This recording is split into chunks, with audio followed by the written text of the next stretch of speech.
Lur, selamat datang di Ngalor Horor.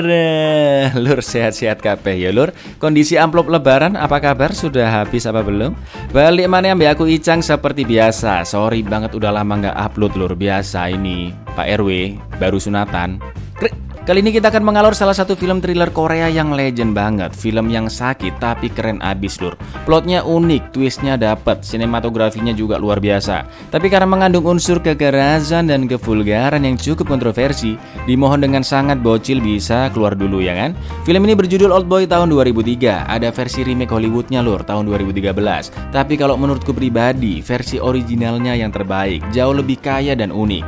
Oldboy bercerita tentang seorang pria yang dipenjara selama 15 tahun di tempat rahasia tanpa alasan yang jelas. Sesudah dibebaskan, pria ini sangat ingin membalas dendam kepada orang yang telah memenjarakannya. Tetapi tidak semudah itu. Pria ini akan menemukan banyak fakta yang tidak akan kalian sangka-sangka. Seperti biasa kita pantun dulu ya kan. Cak tukimin mangan iwak peye. Monggo sekecaaken. Nah, iya bener. 나 언제까지 있어야 되는데 나 그것만 좀 가르쳐줘. 개새끼 빨리 와. 이 씨발.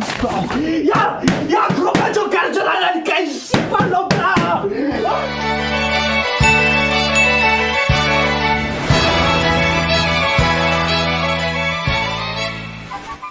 Di awal film terlihat seorang pria yang akan bunuh diri tapi ditahan oleh seseorang. Scene pun pindah ke seorang pria yang mabok berat bernama Oh Dae-soo yang sedang ditahan di kantor polisi. 하늘은 조각구름다 이거. 아씨 뭐.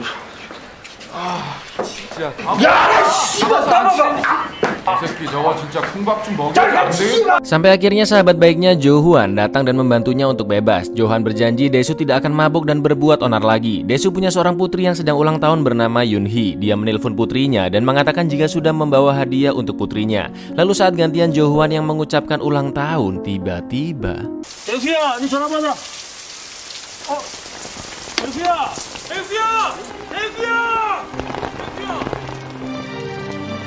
Singkat cerita, sudah 2 bulan lamanya Dae-soo dikurung dalam penjara rahasia dan dia masih belum tahu apa alasannya. Dae-soo bertanya ke penjaga yang memberinya makan, tempat apa ini? Mau sampai berapa lama lagi aku harus dikurung? Tapi penjaga itu hanya diam aja dan mengurungnya kembali. 나 언제까지 있어야 되는데 나 그것만 좀 가르쳐줘. 개새끼 빨리 와. 이 씨발. 야 그것만 좀 가르쳐 달라니까 이 씨발 놈들아. Bulan demi bulan berlalu, tiba-tiba keluar gas di kamar itu yang membuat Dae-soo pingsan. Lalu para penjaga di sana membersihkan ruangan dan memotong rambut Dae-soo yang udah gondrong gak karuan. Artinya mereka ingin Dae-soo dikurung lebih lama lagi di sana ya kan.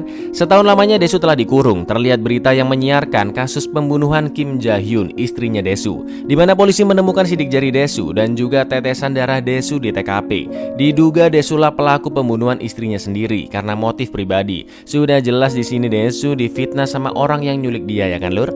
Mendengar berita kematian istrinya dan dia telah difitnah, tiba-tiba Dae-soo jadi berhalusinasi.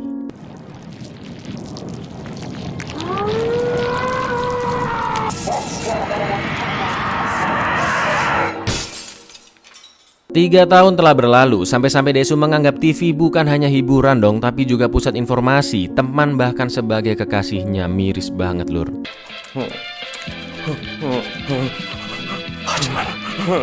Dae-soo pun menulis daftar siapa saja orang yang selama ini pernah berselisih atau tersakiti karena dirinya. Disinilah Dae-soo menyadari bahwa perbuatannya sangat buruk ke banyak orang. Di tahun-tahun berikutnya, Dae-soo masih memikirkan siapa yang memenjarakannya dan apa motifnya, tapi dia masih tidak tahu. Dae-soo pun memutuskan melatih fisiknya untuk membalas dendam dengan cara yang paling kejam kepada orang yang telah memenjarakannya. 이소영이 청부했을까? 아니면 강창석? 누가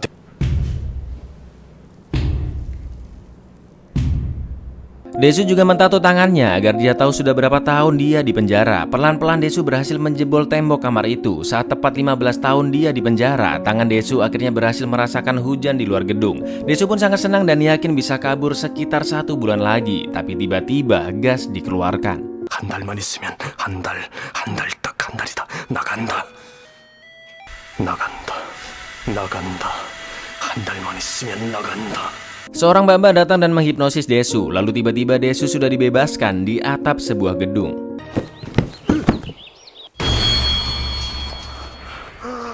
Desu dibebaskan sudah dalam kondisi yang rapi dan untuk pertama kalinya selama 15 tahun dia akhirnya bertemu dengan manusia. Tapi pria ini akan bunuh diri dengan menggendong anjingnya. Ini scene di awal film tadi lur. Desu pun menyelamatkan pria itu karena Desu ingin menceritakan kisahnya. Setelah itu dia mau bunuh diri atau ngapain juga nggak masalah. Setelah selesai bercerita, Desu langsung pergi dari sana dan pria yang tadi akhirnya tetap bunuh diri. Sekarang Desu nggak punya tempat tinggal dan juga nggak bisa ngontak teman atau kerabatnya karena Desu adalah buronan yang diduga membunuh istrinya sendiri. Sempat terjadi pertikaian antara Desu dan sekelompok berandalan jalanan, tapi karena Desu sudah melatih fisiknya bertahun-tahun, mereka semua dengan mudah dikalahkannya.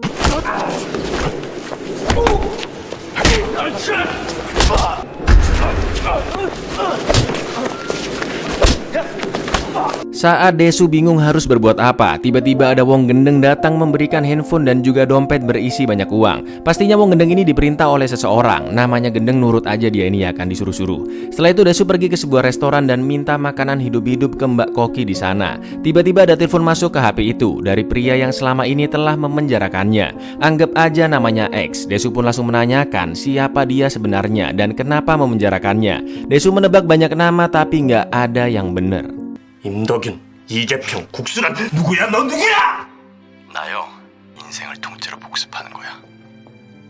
학교 끝났으니까 이제 숙제를 할 차례잖아. X mengatakan jika Desu harus mencari tahu alasan kenapa X memenjarakannya. Makanan pun akhirnya disajikan dan Desu langsung memakan gurita itu hidup-hidup.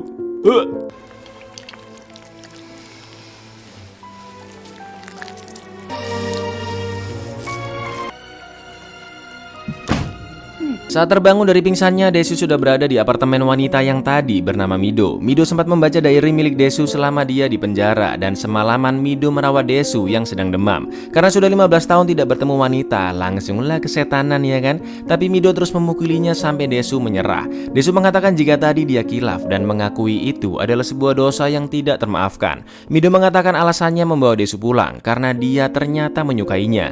Tapi Mido nggak bisa berhasil loleh tiba-tiba kayak tadi karena ya siapa Desu ya kan?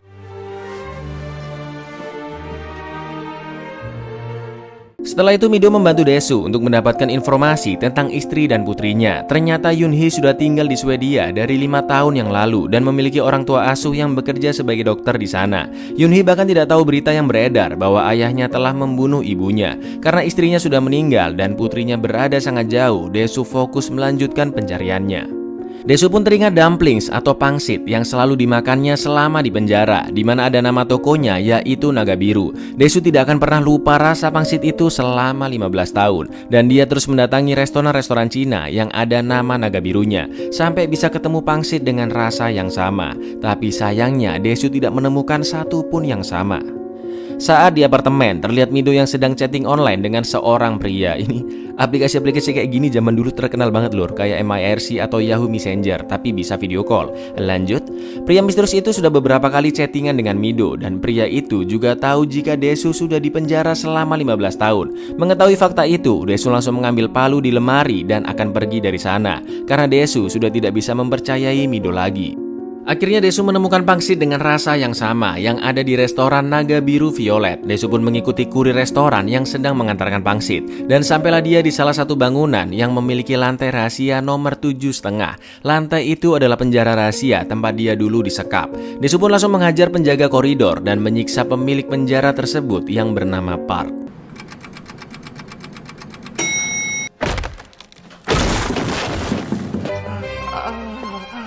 Terlihat banyak orang yang dipenjara di sana. Park melakukan pekerjaan ini atas permintaan klien-kliennya agar Park mau mengaku siapa yang memerintahkannya untuk memenjara Desu. Desu pun menyiksanya dengan mencabut giginya satu persatu dong. Krik. Park mengaku jika dia tidak melihat wajah orang yang memerintahkannya tersebut. Desu pun mengambil rekaman percakapan antara Park dengan orang yang meminta Desu di penjara. Setelah itu Desu menghabisi semua preman yang ada di sana. Udah kayak The Raid yang kayak ini.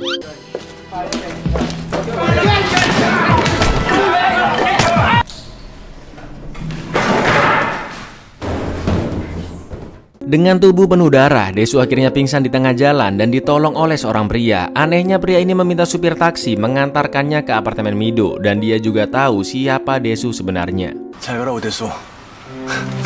오대수. Lagi-lagi Midolah yang merawat luka-luka Desu. Desu pun mendengarkan isi rekaman percakapan tersebut yang intinya orang itu ingin Desu dipenjara selama 15 tahun dan terlihat seseorang yang sedang mengintainya dari kejauhan. Keesokan harinya Desu mendatangi internet cafe milik sahabatnya Johwan, sahabatnya yang di awal film tadi lur. Johwan pun sangat senang melihat Desu yang telah kembali. Setelah itu Desu memperdengarkan rekaman percakapan tersebut, tapi Johwan juga tidak mengenali suara itu. Desu pun mencoba masuk ke aplikasi chatting online yang sama dengan menggunakan nama Mido. Kepancing nih lur, pria misterius yang sebelumnya chattingan sama Mido, ketahuan nama akunnya adalah Evergreen. Johwan berhasil mendapatkan data pemilik dari akun Evergreen. Tempat tinggal Evergreen ternyata di apartemen sebelah apartemennya Mido. Desu yang langsung mendobrak masuk akhirnya bertemu dengan Evergreen dan ajudannya bernama Han. Ternyata dia adalah X, pria yang ngasih telepon dan dompet ke Wong Gendeng di awal film, yang ngintai dari apartemen sebelah, yang ngebopong Desu ke dalam taksi, dan juga yang chattingan online beberapa kali dengan Mido adalah pria yang sama, yaitu X. Tapi di sini X mengatakan jika Desu harus mencari tahu siapa namanya, siapa dirinya sebenarnya, dan alasan kenapa dia harus memenjarakan Desu. Jadi kita sepakat dulu tetap manggil pria ini dengan sebutan X lur. Desu diberi waktu sampai tanggal 5 Juli atau 5 hari dari sekarang untuk mencari tahu pertanyaan-pertanyaan yang tadi. X berjanji jika Desu berhasil menemukan jawabannya, maka X akan bunuh diri. Tapi jika Desu tidak berhasil menemukan jawabannya dalam 5 hari, maka Mido yang akan dibunuh. Yap, X tahu jika Desu jatuh cinta dengan Mido. Desu ini sebenarnya udah pengen bunuh X aja ya kan, tapi dia nggak bisa. Karena di dalam hati Desu, dia tidak akan tenang jika belum tahu alasan kenapa dia dipenjara selama 15 tahun. Nah, lebih gilanya lagi lur, si X ini masang alat pemicu di jantungnya yang bisa dia aktifkan kapan saja agar dirinya bisa bunuh diri. Tujuannya apa? Ya karena dia emang sudah siap mati kalau Desu menemukan jawabannya. Dan Desu juga tidak bisa menyiksa X karena X akan lebih dulu memencet tombol pemicu bunuh diri, yang otomatis rasa penasaran Desu akan tetap bergentayangan dan tidak akan pernah terjawab. Desu tidak punya pilihan lain, dia harus mencari jawaban siapa X sebenarnya dan apa alasan X memenjarakannya. 고문을 하자니 지가 먼저 죽어버린다고 그러지. 성질 같으면 확 죽여버리고 싶은데 그러자니 가둔 이유를 모르겠고. Di apartemen Mido, ternyata sudah ada Park dan semua anak buahnya yang akan membalas dendam ke Desu. Park mendapatkan alamat Mido dari X. Park pun membalas dendam dengan cara yang sama, yaitu mencabut gigi Desu. Tapi Desu yang disiksa malah ketawa dong. Baru satu gigi yang dicabut, tiba-tiba X memerintahkan ajudannya Han untuk memberikan uang yang sangat banyak ke Park agar Park berhenti menyiksa dan pergi dari sana. Ternyata selama ini X menyadap Desu tanpa sepengetahuannya. Itulah kenapa X bisa tahu di mana dan apa yang sedang dilakukan oleh Desu. Desu dan Mido pergi menyewa kamar hotel dan melakukan perasulian. Perasulian yang tidak pernah dilakukannya selama 15 tahun, dan sejak saat itu mereka berdua makin saling jatuh cinta. Lalu saat mereka tertidur, gas bius tiba-tiba masuk. Tak lain tak bukan, itu adalah ulah X agar dia bisa menaruh sebuah kotak di kamar mereka. Kotak yang ternyata berisi potongan tangannya si Park. Astaga. Desu pun sadar jika dia selama ini telah disadap dan meminta pegawai toko alat elektronik untuk mencari di mana penyadapnya berada. Ternyata penyadap ada di dalam sol sepatu yang dipakainya dari awal dia dibebaskan. Setelah itu Mido mencari situs-situs yang ada nama Evergreen-nya, sampai akhirnya ketemulah nama situs Evergreen Old Boys, di mana ternyata itu adalah situs alumni SMA Sangnok. SMA Sangnok adalah SMA-nya Desu dan Johwan. Desu dan Mido pun langsung mendatangi sekolah tersebut dan melihat semua buku tahunan di sana. Ketemu lur akhirnya si X yang ternyata bernama Lee Woo-jin. Setelah diteliti ada foto wanita bernama Lee Su-ah yang gak ada wajahnya. Su-ah adalah teman seangkatan Desu dan Johwan. Desu lupa wajah Su-ah seperti apa, tapi Johwan sangat ingat karena Su-ah telah meninggal setelah Desu pindah sekolah. Su-ah tewas terjatuh ke bendungan dan tenggelam. Johwan bilang jika dulu rumor menyebar di sekolah bahwa perilaku Su-ah seperti seorang pelacur yang mau aselole dengan siapapun. Karena penyadap sudah dilepas, ternyata Woo-jin ada di internet cafe agar bisa menguping pembicaraan Johwan. Mendengar Johwan yang ngomong Su-ah adalah pelacur, Woo-jin langsung auto emosi dan membunuh Johwan saat itu juga. Karena ternyata Su-ah adalah saudari kandungnya. Woo-jin menegaskan ke Desu bahwa saudarinya bukanlah seorang pelacur. Perlahan-lahan mulai terkuak, nama sudah ketemu yaitu Woo-jin. Tapi alasan kenapa dia memenjara Desu masih abu-abu, masih belum jelas. Yang pasti ada sangkut pautnya dengan tewasnya Su-ah. Sudah memasuki hari kedua, Desu pergi menemui Park yang ternyata masih hidup. Si Park ini kasihan banget. Udah giginya jadi emas ya kan, tangannya dipotong lagi sama Woo-jin. Desu berniat menitipkan Mido di sana sampai waktu yang ditentukan agar Mido tetap aman. Park pun setuju karena sekarang Woo-jin juga menjadi musuhnya. Di hari ketiga, Desu datang ke salon milik seorang wanita yang mengenal Suah. Wanita ini tahu betul jika Suah adalah gadis baik-baik dan tidak seperti yang dirumorkan. Wanita ini tahu jika dulu Suah punya pacar, tapi nggak tahu siapa. Yang dia tahu, penyebar rumor bahwa Suah adalah pelacur adalah Jo-hwan. Film pun flashback saat Desu masih SMA. Hari itu sekolah sudah selesai dan hari itu juga adalah hari terakhir Desu sekolah di sana karena dia akan pindah ke lain kota. Jadi Desu menikmati hari terakhirnya di sekolah dulu. Tanpa sengaja dia bertemu dengan Suah di lapangan dan sempat mengobrol sebentar. Lalu saat Desu di kelas, dia melihat seorang pria yang lari ke suatu ruangan dan ternyata pria itu adalah Woo-jin. Desu pun mengikutinya dan melihat Woo-jin yang ternyata akan beraselole dengan saudarinya sendiri yaitu Suah. Ya lur, masih akan. Sampai akhirnya mereka berdua ngegapin Desu yang lagi ngintip.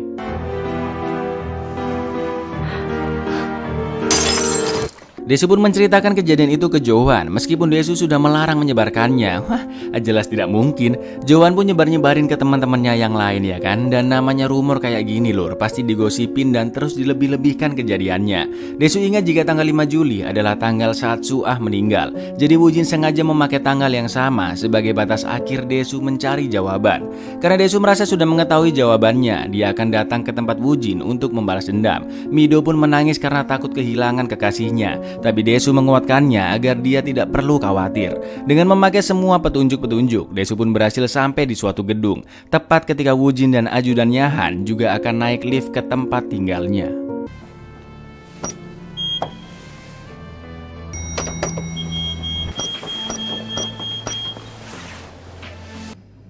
난 누나와 잤다. 가서 얘기하시죠.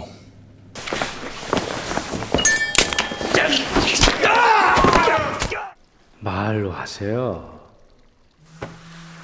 Desu menjawab alasan kenapa Woo-jin memenjarakannya. Karena Desu sudah merasa menang. Dia ingin Woo-jin menepati janjinya, yaitu membunuh dirinya sendiri. Sekarang gantian Woo-jin yang menceritakan suatu fakta. Dulu rumor menyebar sangat cepat. Bahkan murid-murid mengatakan Suah sampai hamil. Suah pun termakan rumor tersebut dan akhirnya memutuskan untuk bunuh diri. Woo-jin pun menyalahkan Desu karena menurutnya semua ini bisa terjadi karena Desu yang memulai menyebarkan rumor, bukan karena Woo-jin yang menghamilinya. Selanjutnya Woo-jin menceritakan fakta lain yang menarik, di mana ternyata mbak-mbak tukang hipnosis bernama Yu disewa oleh Woo-jin untuk menghipnosis sekaligus memberikan sugesti kepada Desu dan juga Mido. Sugestinya adalah ketika Desu dibebaskan, dia harus pergi ke restoran tempat Mido bekerja. Setelah itu Desu harus mengangkat telepon yang berbunyi dan bertanya siapa kamu. Saat mendengar pertanyaan siapa kamu, pikiran Mido juga sudah diprogram atau disugesti agar menyentuh tangan Desu. Dan selanjutnya Desu harus pingsan jika tangannya dipegang oleh Mido.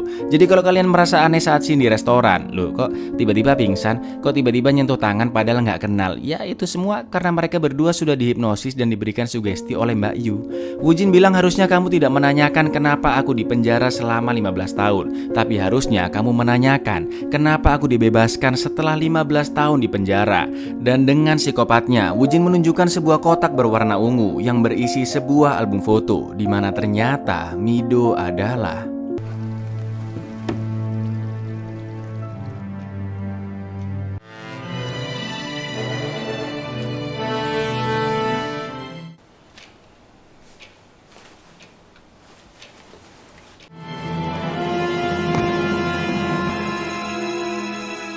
Mido adalah anaknya Desu. Gila sini orang balas dendamnya. Jadi bisa disimpulkan bahwa kematian istrinya Desu itu yang membunuh adalah Woo-jin. Dan informasi putrinya Desu dapat orang tua asuh di Swedia adalah informasi palsu. Karena ternyata Mido atau yang nama aslinya Yoon-hee telah dibesarkan dari umur 3 tahun oleh Woo-jin. Setelah itu pikiran Yoon-hee diprogram agar melupakan Woo-jin dan merubah namanya menjadi Mido. Lalu saat Desu akan dibunuh oleh Han, dengan santainya Woo-jin menembak palanya Han. Woo-jin tidak ingin Desu mati terlebih dahulu. Woo-jin bilang jika Park masih bersekongkol dengannya. Tangan yang dipotong adalah bagian dari kesepakatan untuk memberikan Park penjara baru yang lebih besar lagi. Dengan panik dan takutnya Desu bertanya, apakah Mido tahu fakta ini? Ternyata sesuai arahan Woo-jin, Park memberikan kotak ungu yang sama ke Mido. Desu pun langsung menelponnya dan melarang Mido membuka kotak tersebut. 미도야 안돼 절대 열지 마. Dengan menangis terisak-isak, Desu memohon ampun ke Woo-jin. Desu memohon agar Mido jangan sampai mengetahui hal ini. Desu mengaku bersalah dan berdosa besar atas perbuatannya dulu. Karena mengatakan kejadian itu ke Jo-hwan, Desu sampai rela menurunkan harga dirinya.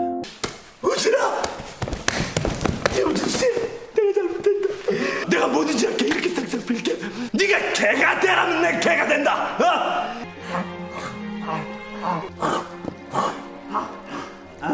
Saking gak maunya fakta ini diketahui oleh Mido, Desu sampai rela memotong lidahnya sendiri agar Wujin mau mengampuninya.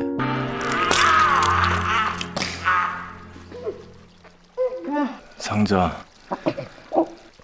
그냥 닫아두세요. Diam-diam Desu berhasil mengambil alat pemicu jantungnya Wujin dan langsung menekannya, tapi lagi-lagi plot twist terjadi. Itu hanyalah tombol untuk memutar rekaman saat Desu beraslole dengan Mido. Wujin pun pergi meninggalkan Desu sambil sedikit tersenyum. Di dalam lift, Wujin teringat kejadian saat Suah bunuh diri. Suah ingin Wujin merelakannya pergi dan memfoto dirinya sendiri sebagai kenangan untuk Wujin. Wujin pun memutuskan untuk bunuh diri karena balas dendamnya sudah selesai dan dia sudah tidak punya tujuan hidup lagi. Singkat cerita, Desu bertemu dengan Yu dan memberikan surat yang berisi seluruh kisah hidupnya.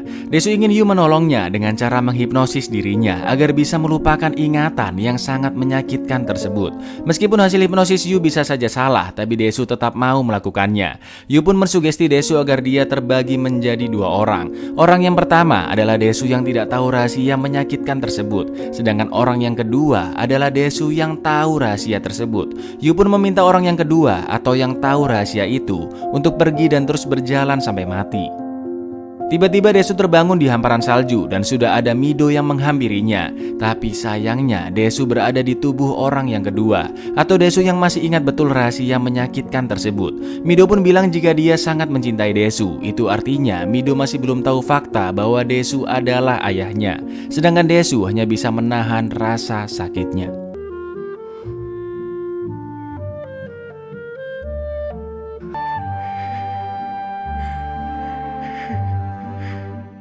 Buyar, sakit tapi di luar itu semua plotnya emang keren banget lur.